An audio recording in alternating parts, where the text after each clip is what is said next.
Welcome to exam सहपाठी। आज के इस क्लास में हम लोग सीटेट पेपर सेकंड का प्रीवियस ईयर क्वेश्चन कर रहे हैं और इसमें हमने सोशल साइंस के जो है आपके ज्योग्राफी के जो आपके प्रीवियस ईयर क्वेश्चंस पूछे गए हैं इनको शामिल किया है। ठीक है, तो आइए देखते हैं। इसके पहले हम लोगों ने हिस्ट्री, पॉलिटी, इन सब के भी क्वेश्चन पेपर जो है सॉल्व कराए हैं आपके। अगर आप लोगों ने नहीं देखा है तो आप प्लेलिस्ट में जाकर के उन्हें देख सकते हैं। ठीक है, पहला क्वेश्चन है हमारा, क्षुद्र ग्रह किन ग्रहों के कक्षाओं के बीच में पाए जाते हैं। यानी कि जो हमारे 8 ग्रह हैं, ठीक है, सूरज से लेके आपके जो 8 ग्रह हैं, तो किन ग्रहों के बीच में आपके क्षुद्र ग्रह पाए जाते हैं। ठीक है ना, ये क्षुद्र ग्रह आपके एक पत्थरों की तरह छोटे छोटे पट्टी होती है एक। ओके, तो ये आपके पाए जाते हैं मार्स और जुपिटर यानी कि मंगल और बृहस्पति के बीच में, या फिर बृहस्पति और शनि, या फिर मंगल और शनि, या फिर शुक्र और बृहस्पति के बीच में।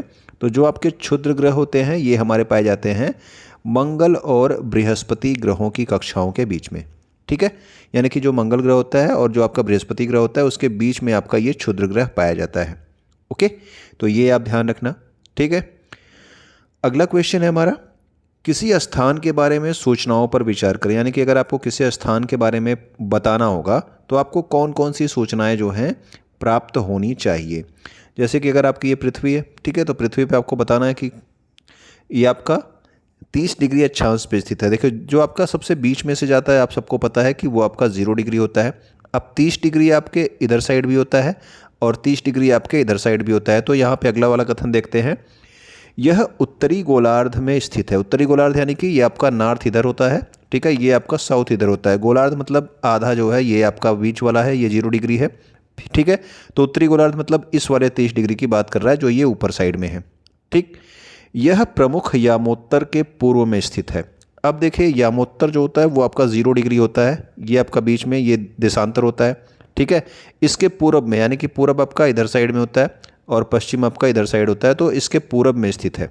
ठीक है, तो ये आपके 3 कथन दिए हैं। 30 डिग्री है, उत्तरी गोलार्ध में है, और यह यामोत्तर के पूर्व यानी कि इस साइड में कहीं पे है। अब इसने ये नहीं दिया है कि इस साइड में ये किस देशांतर पे स्थित है, क्योंकि यहाँ पे अलग अलग देशांतर होते हैं। ठीक है ना, इस तरह से अलग अलग देशांतर होते हैं। तो कितने डिग्री देशांतर पे है ये चीज़ जो है हमें नहीं दी गई है। यानी कि केवल जो है आपके इन 3 कथनों से जो है हम किसी भी स्थान के बारे में बता नहीं सकते हैं। हमें एक चीज़ की और ज़रूरत थी, वो क्या था कि कितने डिग्री देशांतर पे वो चीज़ स्थित है। ठीक है ना, अगर अलग अलग देशांतर पे होगा तो अलग अलग स्थिति, जैसे अगर यहाँ पे दिया होगा या फिर यहाँ पे दिया होगा तो अलग अलग जो है उसकी स्थिति हो जाएगी। तो यहाँ पे ए और बी की आवश्यकता होगी, तो कोई आवश्यकता तो इन तीनों की है। इसके अलावा एक चौथे की भी आवश्यकता थी किसी भी स्थान के बारे में बताने के लिए, जो कि यहाँ पे दिया नहीं गया है। तो हमारा जो ऑप्शन सही हो जाएगा वो हो जाएगा सूचना अपर्याप्त है।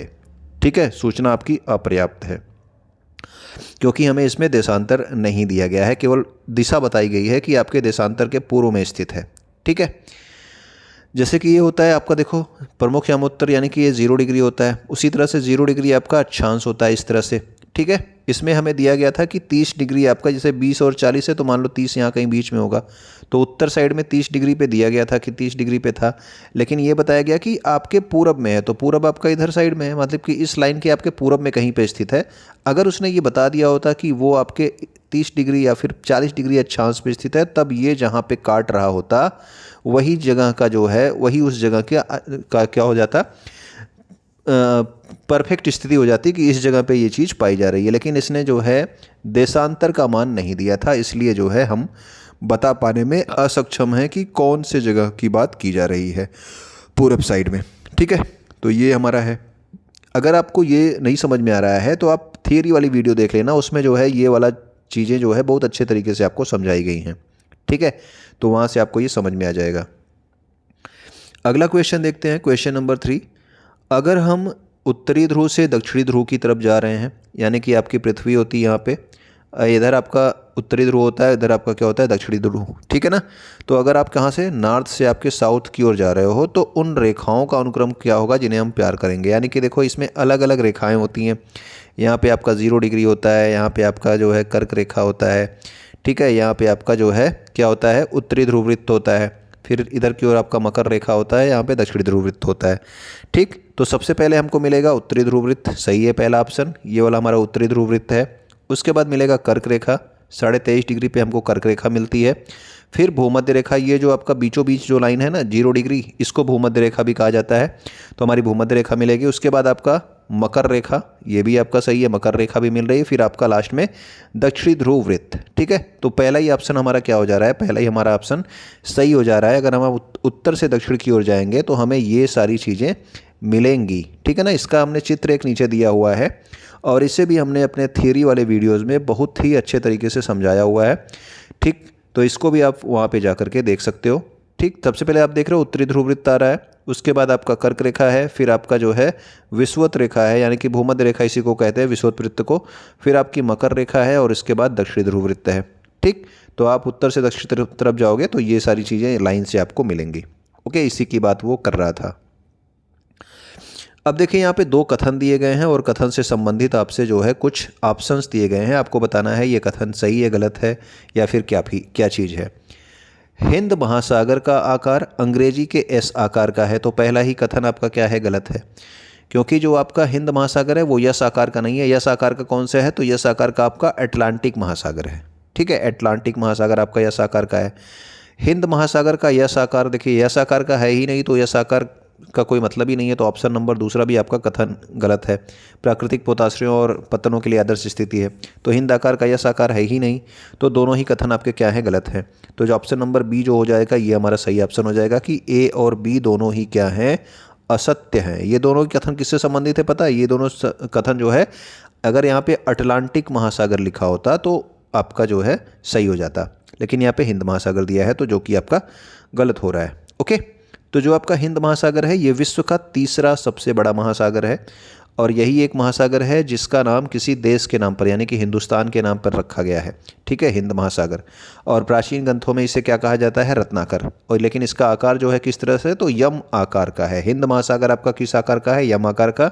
यस आकार का कौन सा है, तो वो है आपका अटलांटिक महासागर।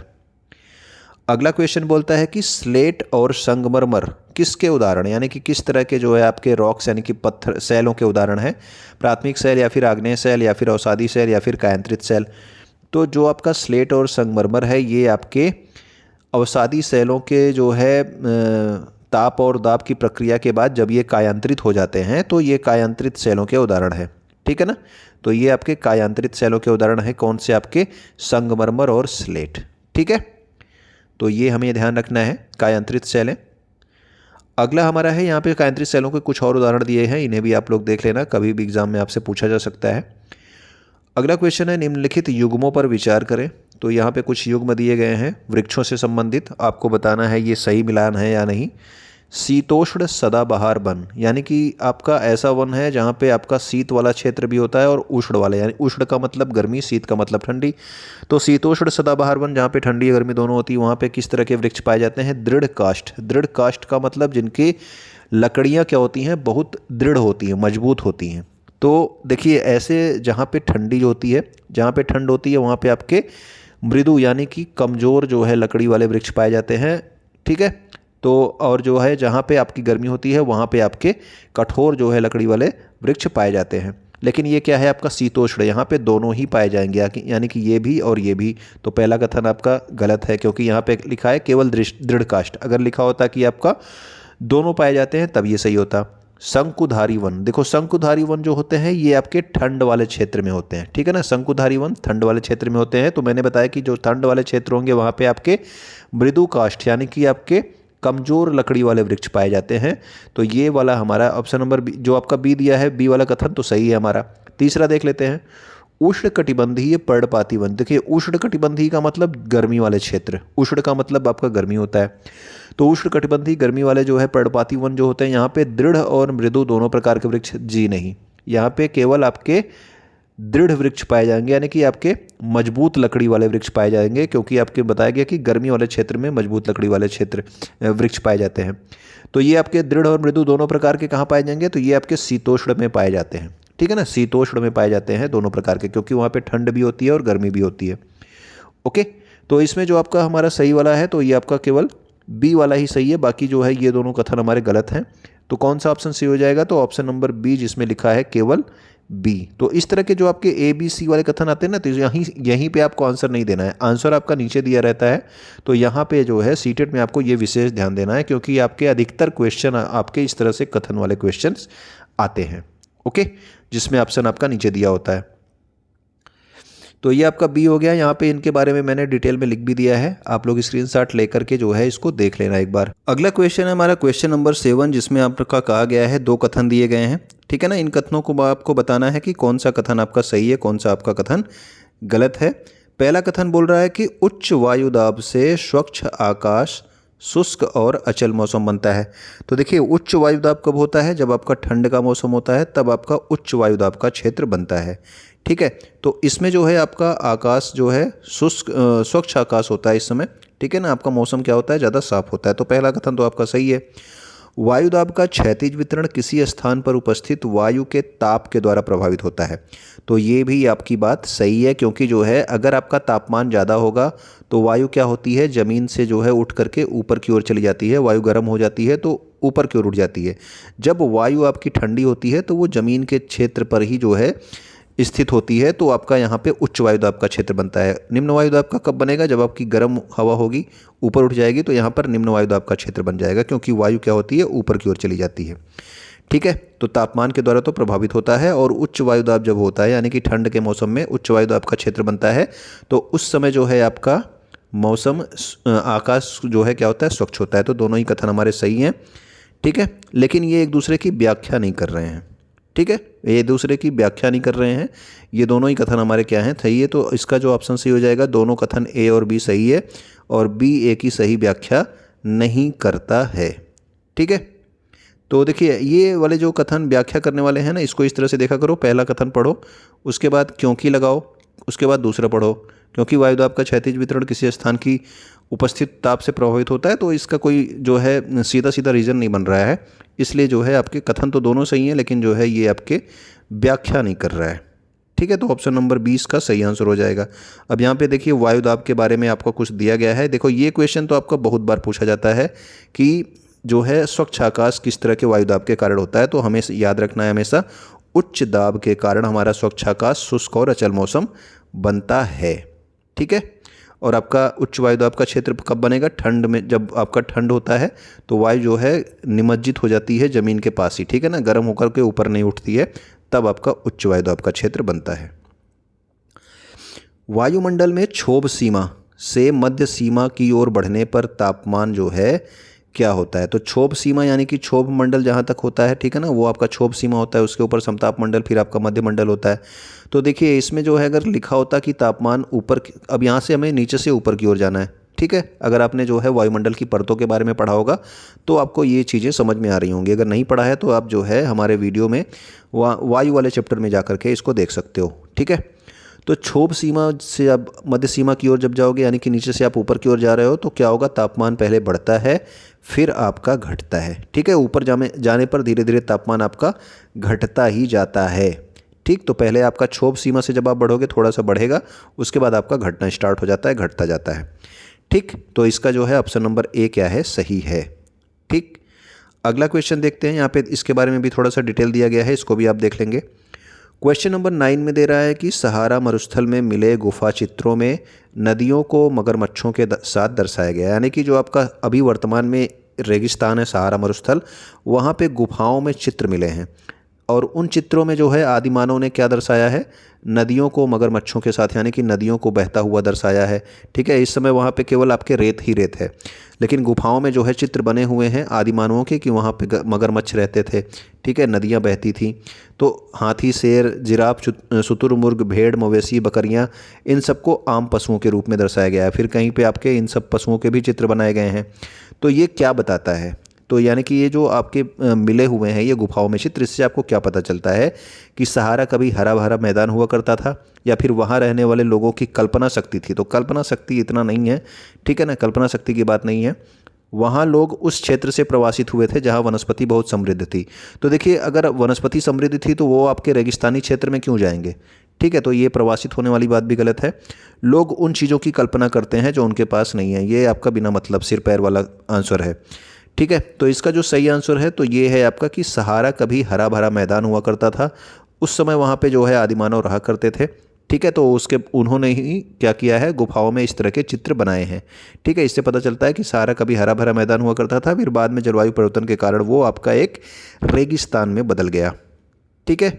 और ये भी आपको ध्यान रखना है कि वर्तमान समय में जो आपका सहारा मरुस्थल है ये विश्व का सबसे बड़ा रेगिस्तान है, ठीक है ना, सबसे बड़ा रेगिस्तान है। लेकिन एक समय में ये आपका हरा भरा मैदान हुआ करता था, क्योंकि सहारा मरुस्थल में जो चित्र मिले हैं उसमें नदियाँ, मगरमच्छ और पशुओं को दर्शाया गया है। लेकिन जलवायु परिवर्तन में बदलाव होने के कारण ये बहुत गर्म और शुष्क क्षेत्र बन गया, ठीक है, और वर्तमान में क्या है, एक मरुस्थल है। अगला क्वेश्चन है हमारा, खनिजों और सेलों के संदर्भ में निम्नलिखित में से कौन से कथन सही हैं। अब आपको बताना है खनिज और सेल के बारे में जो है। सामान्यतः जो धात्विक खनिज हैं वो आग्नेय और कायांतरित सेल समूहों में पाए जाते हैं। तो देखिए, धात्विक खनिज आपके अधिकतर किस में पाए जाते हैं, आग्नेय में पाए जाते हैं, और कायांतरित में भी कुछ आपके जो है धात्विक खनिज पाए जाते हैं। तो पहला ही कथन आपका क्या है, पहला तो सही है कथन। अगर किसी सेल में तांबा है तो उसका रंग नीला होगा। तो ठीक है ना, अगर आपका कापर है किसी सेल में अगर आपका कापर है तो वो उसका रंग होगा ब्लू कलर का, ये भी बात सही है। सभी खनिज अयस्क, यानी कि सभी खनिज अयस्क जो हैं वो सेल नहीं है, ठीक है, या फिर सभी सेल जो है खनिज अयस्क नहीं है। तो क्या ये दोनों ही कथन आपके क्या दिए हैं, उल्टे दिए हैं। तो ये वाला तो आपका गलत कथन है कि सभी खनिज अयस्क सेल नहीं है, ठीक है। जबकि ये वाला कथन आपका सही है कि सभी सेल जो हैं ये खनिज अयस्क नहीं हैं, यानी कि जितने भी आपके सेल होते हैं, आग्नेय सेल, ये सारे के सारे जो है आपके खनिज अयस्क नहीं होते हैं, ठीक है ना, क्योंकि जो है आग्नेय सेल में आपके खनिज नहीं पाए जाते हैं। खनिज केवल किस में पाए जाते हैं, केवल आपके अवसादी सेलों में पाए जाते हैं, ठीक है। इसीलिए कहा गया कि सभी सेल जो है ये खनिज अयस्क नहीं है, क्योंकि आपका आग्नेय सेल होता है और रूपांतरित सेल होता है और आपका अवसादी सेल होता है। तो अवसादी सेलों में ही आपके खनिज अयस्क पाए जाते हैं। खनिज अयस्क मतलब तेल, पेट्रोलियम, इसकी बात की जा रही है, ठीक है ना, लोहा, संगमरमर, इसकी बात नहीं की जा रही है। तो कौन सा सही हो जाएगा, तो ऑप्शन नंबर ए, बी और डी जो आपका है ये आपका सही हो जाएगा, क्योंकि सी तो हमारा क्या था, गलत था, ठीक है, सी क्या था, गलत था। ओके, अब आगे देखते हैं। आगे क्वेश्चन नंबर 11 में क्या लिखा है कि निम्नलिखित में से किस लैटिन शब्द का अर्थ होता है स्थिर, ठीक है, यानी कि आपके किस लैटिन शब्द का अर्थ है स्थिर। तो आप देख रहे हो आपके लैटिन शब्द भी पूछे जा रहे हैं। तो थियरी में हमने जहाँ जहाँ पे भी आपके किताब में लैटिन शब्द दिए हैं उन सब का अर्थ हमने बताया है, तो उसे भी आपको याद रखना है। तो जो आपका स्थिर है ये आपके सेडिमेंट का जो है अर्थ होता है। तो सेडिमेंट्री रॉक्स होती हैं, यानी कि जो आपकी अवसादी सेल होती हैं उसमें क्या होता है कि एक जगह पर जाकर के जो है किसी न किसी अपरदन क्रिया या फिर किसी कारण जो है क्या होते हैं, एक दूसरे पर ये स्थिर होते जाते हैं और उसकी वजह से क्या है आपके अवसादी सेलों का निर्माण होता है, ठीक है। तो ये आपका सेडिमेंट का मतलब होता है स्थिर। ओके, क्वेश्चन नंबर 12 देखते हैं। स्थानांतरी कृषि और चलवासी पशुचारण निम्नलिखित में से किसके उदाहरण हैं। तो कृषि वाला चैप्टर भी हमने कायदे से आपको पढ़ाया है, आप उसको ध्यान से देखना, तो आपको पता चलेगा कि स्थानांतरी कृषि और चलवासी पशुचारण जो आपका कृषि है ये आपके आदिम निर्वाह कृषि के उदाहरण हैं, ठीक है ना। निर्वाह कृषि क्या होती है, जिसमें जो है हम केवल अपना पेट पालने के लिए, अपने परिवार का पेट पालने के लिए जो है भूमि के एक छोटे हिस्से पे खेती करते हैं, ठीक है ना, कुछ फसलें उगाते हैं, तो वो होता है हमारा आदिम निर्वाह कृषि, ठीक है, आदिम निर्वाह कृषि। और स्थानांतरित कृषि और जो है चलवासी पशुचारण भी इसी का जो है एक प्रकार है। ओके, तो ये हमें ध्यान रखना है। क्वेश्चन नंबर 13 देखते हैं। जनसंख्या पिरामिड के संदर्भ में निम्नलिखित में से क्या सही है, ठीक है। कुल जनसंख्या विभिन्न आयु वर्गों में विभाजित होती है, जैसे कि 5 से 9 वर्ष, 10 से 14 वर्ष। जी हाँ, तो जो जनसंख्या होती है वो अलग अलग आयु वर्गों में विभाजित होती है, पहला कथन सही है। कुल जनसंख्या का प्रतिशत इन वर्गों में से प्रत्येक वर्ग में पुरुष और स्त्रियां में उपविभाजित होते हैं। तो जो ऐसे 5 से 9 वर्ष में कितने पुरुष हैं, यानी कि लड़के कितने हैं, कितनी लड़कियां हैं, ये विभाजित होगा। 10 से 14 वर्ष में कितने लड़के हैं, कितनी लड़कियां हैं, तो ये पुरुष और स्त्रियों में जो है क्या होते हैं, उपविभाजित होते हैं। पहले तो हम विभाजित करते हैं आयु वर्ग में, कितने साल से कितने साल के बीच में, उसके बाद उसमें भी ये भी देखते हैं कि इतने साल से, यानी कि 5 से 9 वर्ष के बीच में कितनी लड़कियाँ हैं, कितने लड़के हैं। तो ये भी हमारा सही है, कथन नंबर बी भी सही है। जनसंख्या का आयु लिंग संरचना से आशय है कि विभिन्न आयु वर्गों में केवल महिलाओं की संख्या, तो ये बात गलत है। केवल महिलाओं की संख्या की बात नहीं है भाई, महिला के साथ पुरुष भी रहेंगे जनसंख्या में, ठीक है। तो कथन नंबर ए और बी आपका सही है। तो किस ऑप्शन में मिल रहा है, ऑप्शन नंबर ए में ही आपको मिल जा रहा है कि ए और बी जो है इसका सही आंसर होगा। तो जब भी आप कथन वाले आंसर देखें, इस तरह से ABC आपको दिखे तो कान खड़े कर लें, क्योंकि उसके ऑप्शंस आपके नीचे दिए रहते हैं, ठीक है। तो ऑप्शंस आपको नीचे देखने हैं और एक से अधिक जो है आंसर सही हो सकते हैं। ओके, तो ये देखिए हमारा यहाँ पे लिखा गया है, ठीक। तो ये हमें ध्यान रखना है आपका कि जो आपका जनसंख्या पिरामिड है एक देश की जनसंख्या की लिंग आयु संरचना को दर्शाता है। तो लिंग आयु संरचना आपका जनसंख्या पिरामिड को दर्शा रहा है। तो ये हमने ऊपर देख लिया। ये हमारे इंपॉर्टेंट क्वेश्चंस थे आपके ज्योग्राफी के, ठीक है ना, एक पेपर सेट के। उम्मीद करता हूँ कि चीज़ें आपको अच्छी लगी होंगी, तो आप कमेंट जरूर करेंगे। इसके अलावा अपने दोस्तों तक आप शेयर जरूर कर दिया कीजिए ताकि उन तक भी ये वीडियो पहुँच पाए और जल्दी से वो सीटेट पास हो जाएँ, ठीक है। और वीडियो को आप लाइक कर देना, चैनल को आप सब्सक्राइब करना, पहली बार आए हो। कुछ नया वीडियो को कुछ नया सीखने के लिए आपका बहुत बहुत धन्यवाद।